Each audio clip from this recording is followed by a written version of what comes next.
Okay, I've got the heads off. I had to do that quite quick, so I need to get them to the shop, engineering shop, before they're closed up. So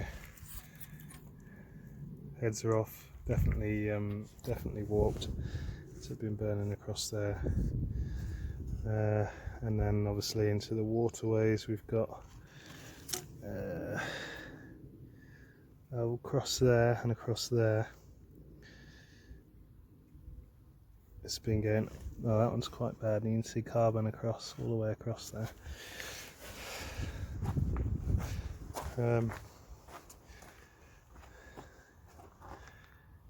So that's kind of a good sign. So we'll get that all cleaned up. We've got the heads back, refaced, so they're ready to go. I've just got to build them back up, bring them on. I'd take 15 thou off, so they were pretty bent. It's been quite hot. There's a few things that show, see how this is all melted. This wire here, the sheath is all melted. It shows that it's been pretty hot at one stage, so hopefully it's all alright.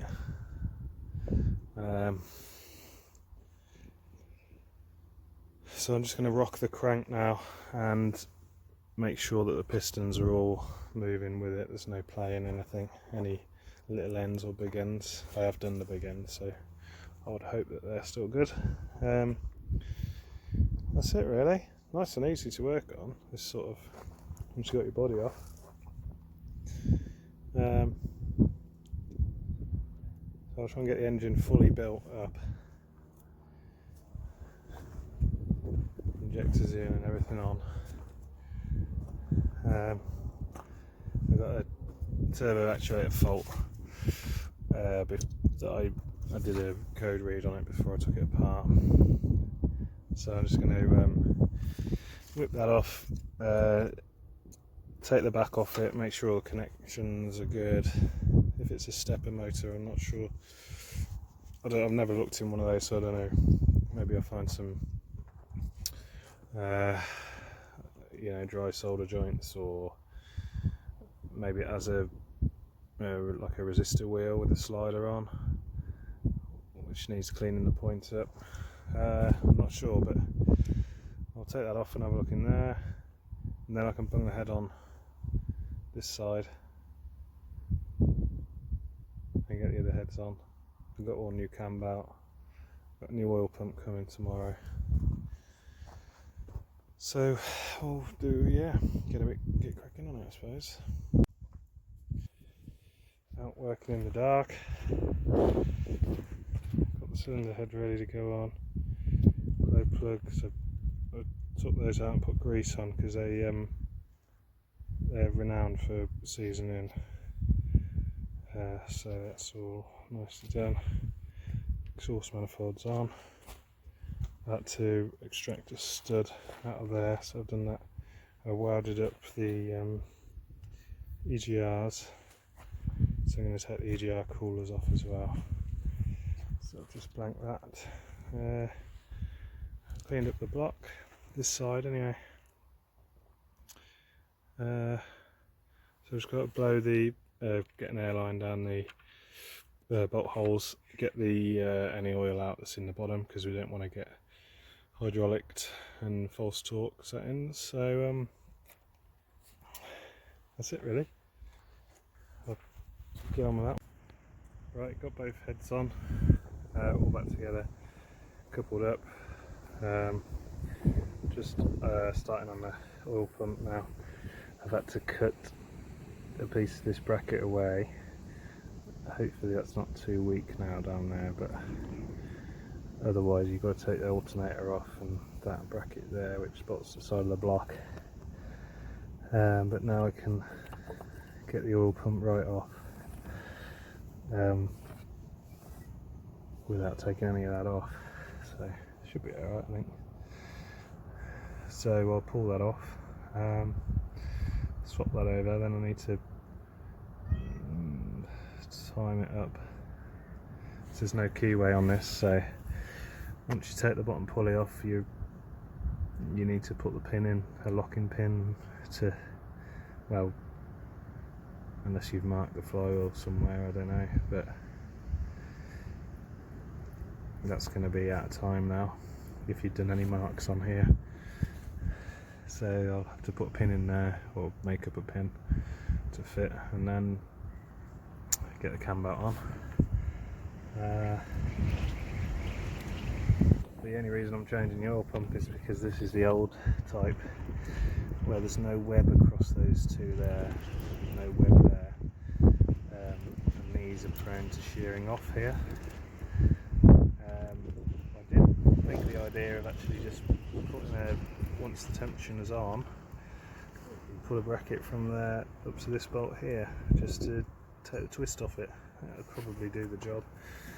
Someone must have done that before, but I'd already bought the oil pump, so I might as well just do that, I think.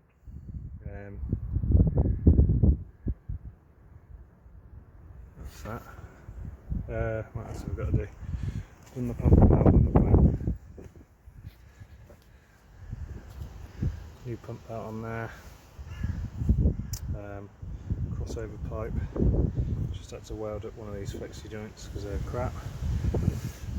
Yeah, we're getting there. Getting ready to get the body on soon. Right, I've got the oil pump on. It's a bit of a tricky one. It's got these those things that stick down inside for the seal to sit up against. So it doesn't allow you to twist it on like I managed to get the old one off. The old one hasn't got those things in there, so I've got to file one of those down a bit to do it. And then there's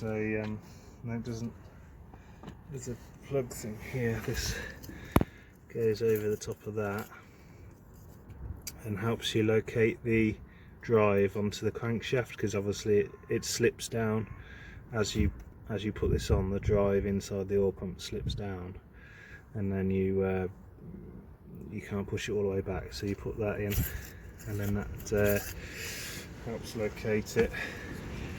So I'm just going to go around and just nip all the outside bolts up.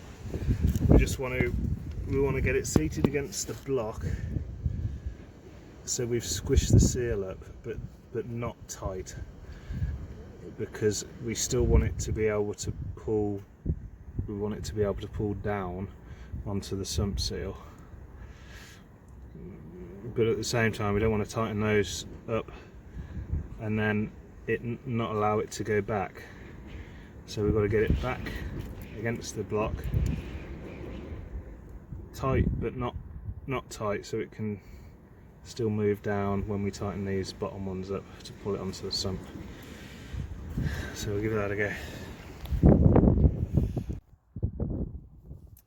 Alright, got all that tightened up. That oil is just because I primed up the pump. You need to make sure you fill the pump with oil, and that will just help it get its initial its sort of suction going. That's all tight. I've just put the seal in.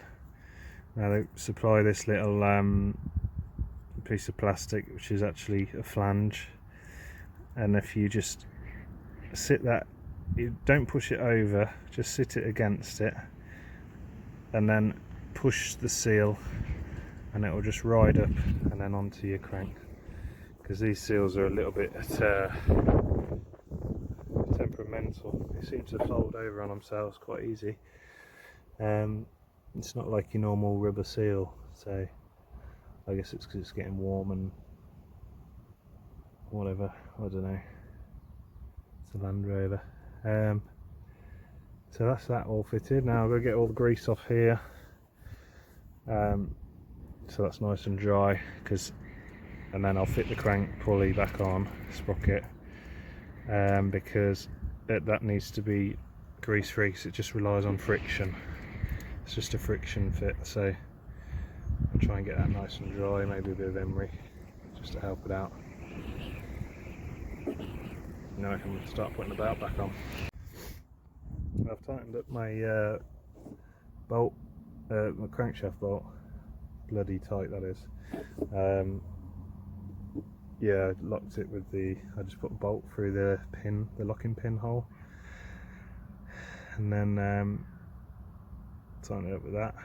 Then I haven't got a timing tool for the crank, so I made one out of a bolt,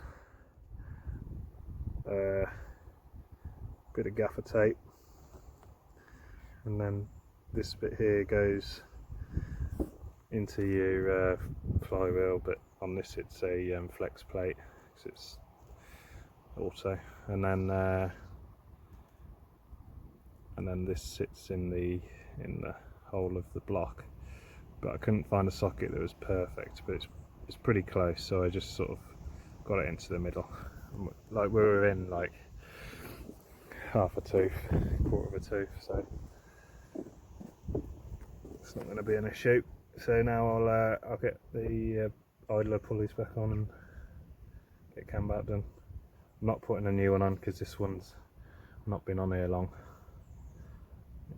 I had a look through the service history, it's only done a few thousand miles, but I put a new one on the back pump because that one's not been done probably ever. So yeah, that's good. That's good. Just getting ready to put it back together now. Body back on. Got my new decap pipe on and everything's pretty much set to go. Engine's all back together. Just the fan. So I'll just tie everything out of the way and start lifting. It's pretty windy today though. So yeah. Lining it back up is not very easy. Way too off to the side, aren't I? Right, pretty close now. Got a bit of damage. It didn't quite lift as well with the straps, so kind of caved that door in a little bit. But oh well. I think maybe I needed to put the strap out a bit further. So it just didn't seem to lift as well this time. Got the filler necks back in here, almost there. Plugged the things in the other side at the back, those plugs. And now we're just quite close to sitting on the mounts now, so I'm just going to get some bolts in to make sure we're lined up, and then lower it down with the loose bolts. It's looking alright. Haven't caught anything. I did hit this vacuum pump a little bit. I've got the steering column back on with that bolt. And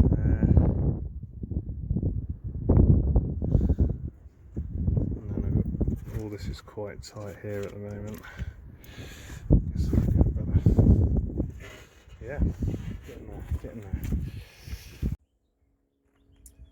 Okay, so it's been over a year since I did all that.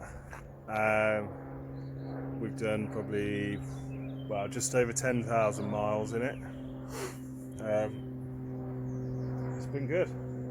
No breakdowns, runs alright. The only thing that we didn't cure is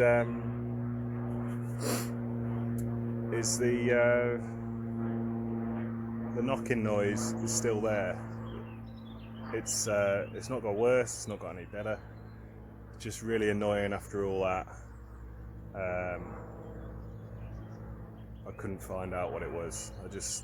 I checked all the little ends. I checked the followers, all the cam lobes, the hydraulic lifter, things. just can't understand it, because if it was a little end, can't be a big end because I've done all the mains and the big end bearings. But if it was a little end, I would have thought it would have got, you know, would have got louder by now. It's done 10,000 miles and it's still the same, just knocking its tits off. Well, it's not that bad. It's, you know, it's just ticking away. So other than that, head gaskets have been spot on. Yeah, it's just been all round all right. Needs a few things. It needs a torque converter, but I knew that when I had the body off, so I probably should have done it. But this lasted another year, just sort of, you know, you're cruising along and the revs are fluctuating a little bit, but nothing too bad. I've been towing with it and everything, so it's yeah, it's been all right really. So anyway, I'll just start it up, let you hear what it sounds like after a year, and that'll be the end of that video. I've got some other stuff coming up soon. Got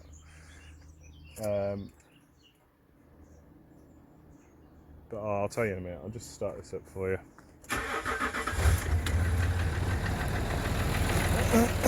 There she is. Can you hear the ticking? Tick, tick, tick, tick, tick, tick, tick.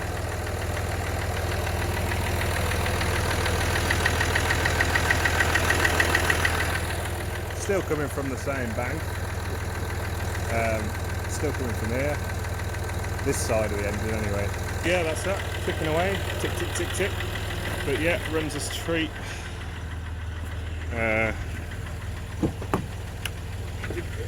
bit of a river.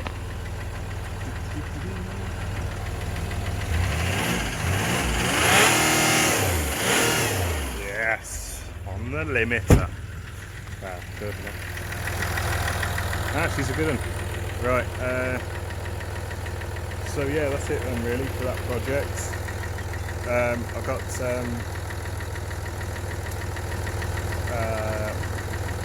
got another video coming on soon. I've got a welder little review on that, and then I'm going to do a motorbike engine change video, which is like a classic motorbike put in a modern engine, and also I've got a minivan, classic minivan project, which is hence why I've got the welder. So yeah, hopefully I'll get a few more vids out, you know, if you want to watch them. Righto.